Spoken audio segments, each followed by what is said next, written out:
Hi guys, welcome back to my YouTube channel. As you all know, it's your girl Maria. If this is your first time of joining this vlog, if this is your first time of seeing me, welcome to my vlog. Yes, welcome and thank you. And please do not take your leave yet. Wait, I'm sure that today you'll be enjoying today's vlog. Today is just me, giving review on this book. But before I get into it, I actually talked about it previously that I was reading it, but it took me a very long time to finish because I was busy with other stuff, so I didn't read everything at once. But before we get into this badass book, before we get into this, I'm going to briefly touch on my Invisalign journey. So the last time I was here, or the last time you guys saw me, was me talking about the Invisalign, me going to the orthodontist to get my Invisalign.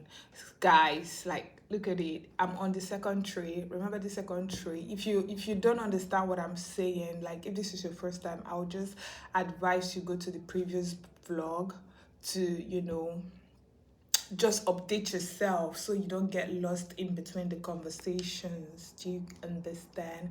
Yes, thank you.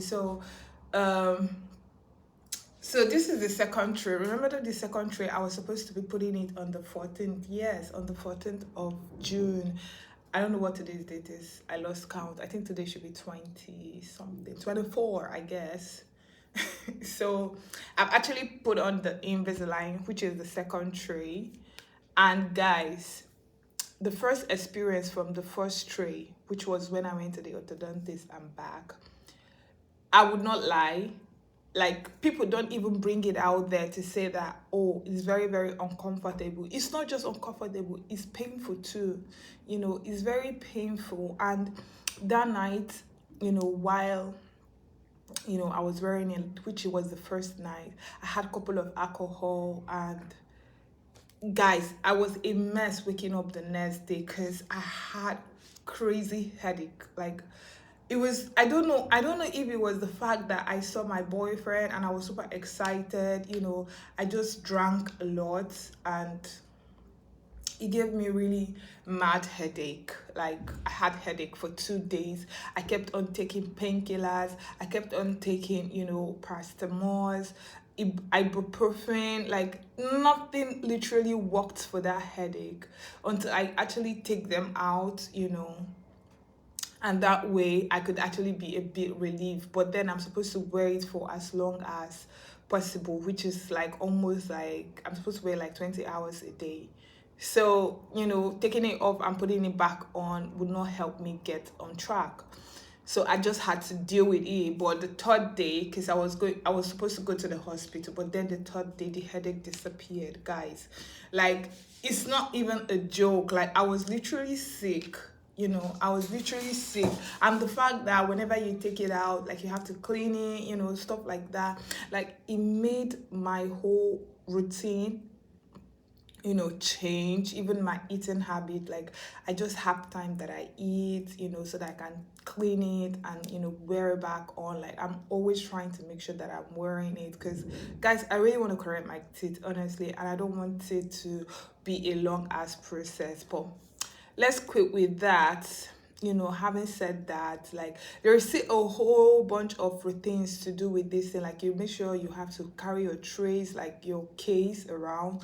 Like, if you're not with your case, you have to actually put it in a tissue paper, because you will have salivas, and you always have to apply etiquette, because you cannot just be taking out your teeth in front of everybody. So you have to always observe the etiquette, especially when you're out eating. Like, you have to go to the toilet. And some people are just this type of people that whenever they get to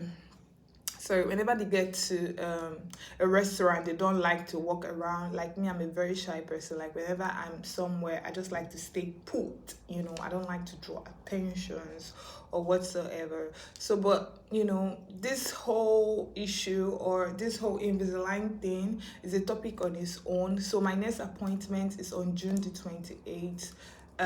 The orthodontist said that she will be filing my teeth and cutting out some excess piece in them. So I don't know, just stay tuned. I'll walk you guys through. But let's get back to business. Please, guys, before I continue again, make sure that you like, subscribe, comment, and share with your friends or whoever, just make sure you share to get me like subscribers. Thank you very much. So guys, I'm going to be talking about this book. Actually, this is a very, very good book. So I started reading this book, but I didn't finish it because I realized that, well, I finished it, but I just didn't finish reading it like manually. So I was listening to it because it had an audio book, and it's in Spotify. So you could easily, if you have a Spotify account, or you could sign up with a Spotify account, like, and read all these books there. Like, there are really tons of good books in Spotify. So like figuring that I could actually listen and get on with my daily activity made it very easy and super nice for me. So I wrote down like few laws in the book, that I really, really could relate to, or I really find interesting, and I would like you guys to actually read it and also share on what you like or what you could relate to it, because it's a really good book. It will help you get along with life easily, and it's more like a manual of what you need. Like, if you can be able to master the 48 laws, trust me, you are unbreakable. So the first one that I really like is never outshine the master. So never outshine the master.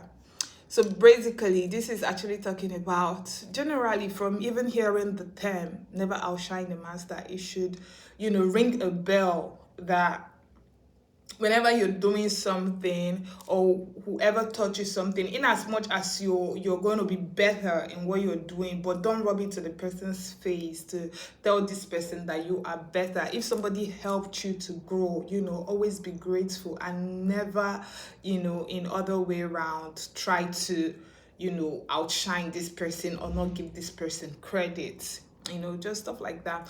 And the other one I like is also law 4. Law 4, I could actually relate to Law 4. Law 4 says, always say less than necessary.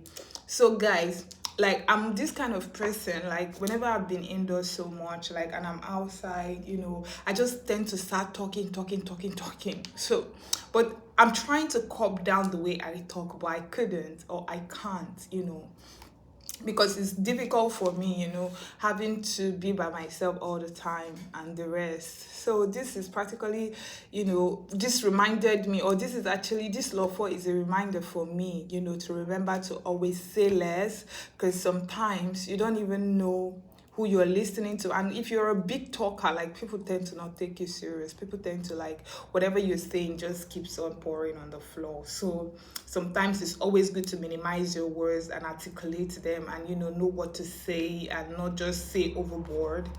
I think that's what law 4 is actually talking about, because thinking is not the right word. That's what law 4 is talking about. So it's always good to make your words vague. Like, don't make them don't let people be able to predict what you're going to say next. Do you understand? Like, always try to minimize what you say, and just lay your point out, but don't say too much. Do not buttress. Like, learn to minimize them. And another one I like is law 25, which is recreate yourself. Guys, everybody knows this. Like, at every point in time, like, whoever you are, like, you should always try to recreate yourself. You should always try to change yourself from what people used to know. Like, if they know you as this type of person that does this, sometimes just for a change, just to keep them guessing, because I do this subconsciously. Sometimes I don't even know I do it, but I switch a lot. But I'm not switching to a bad person, but this is just me switching to this kind of person that we be like, oh, so she could do something like this, but not in a bad way though. Guys, it's in a good way. So whenever you're doing that, you should always, always, always, always, always try to recruit yourself, especially when you have people around you that are trying to bring you down or trying to say you cannot do this. Oh, that one, she would not excel. Like, prove it to them that you can actually excel. I don't know if that makes sense to you, but just try to recreate yourself all the time. Another one I like is keep your hands clean, which is law 29. Law 29 says keep your hand clean. Yes, guys, in everything you do, try to keep your hands clean. Whatever you're doing, just try not to hurt people. Try to have a good record, because guys, trust me, your integrity matters a lot. Like, there are some people that don't even care about their integrity, and then they play dirty, and tomorrow it backfires. Because guys, everything literally backfires. Like, come on, yeah, it backfires. So whatever you do, try to keep your hands clean. That's what law 26 is actually talking about. I really, really enjoyed this book. And law 29 has to actually, I mean, I like all the 48 laws, but these are my favorite, and these are the ones I could relate to it, because they are really inbuilt naturally. So law 29 says plan your way all to the end. Like, my friends know me already. They know that I'm this type of person. I like plan A, plan B, plan C. Like, I love to plan my way to the end. Like, guys, you don't even know. If I see that something is not working out, I am planning. Like, I already have my next plan and I am implementing it. I don't sit and sulk. I, just move on like that. Yeah.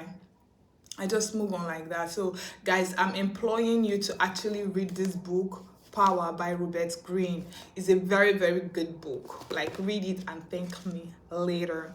So, guys, I think that'll be the end of today's vlog, because I actually love this book and I'm just here to give a review. So please, please, please try to help yourself by reading it, and I hope I see you guys in the next vlog. And just stay tuned and be happy. Bye.